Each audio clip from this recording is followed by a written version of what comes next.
The Unilever CEO made a couple of statements as well, and then followed through with action, which seems to be what we're really seeing with the companies that we speak to, that accountability levels are very high right now. You can't just talk about it, you have to do and say it. The Unilever CEO explained that the two biggest threats the world currently faces are climate change and social inequality. They followed up with a commitment. It was great to see. They essentially are enforcing a living wage on their whole stakeholder system by 2030. How do you think the public and other stakeholders will respond to this, Brad?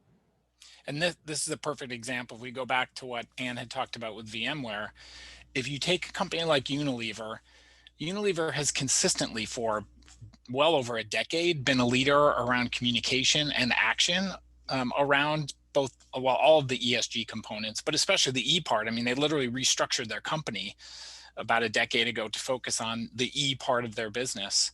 And what's interesting is what you'd mentioned a little bit earlier, Kylie, which is when we did our analysis last year around the importance of ESG and action, what we were told by the stakeholders was they needed to do three things. One is they needed to talk, right? So you are no longer in a situation where you can't take a position.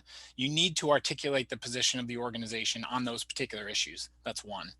Two is you need to act. And act can be a number of different things, as we'll talk about later. It could be money, it could be corporate activities, it could be employee support, it could be a number of activities. But third is you need to follow through over time.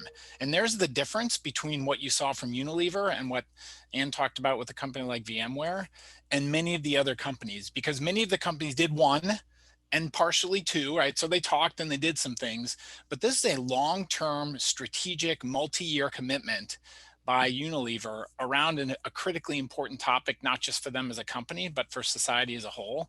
And I think you will see not only that they will benefit from it, but by them taking a leadership position, they will also pull other organizations with them who will be required to respond to it. And that is the definition of a leader, not just as an industry leader, but also across all industries globally.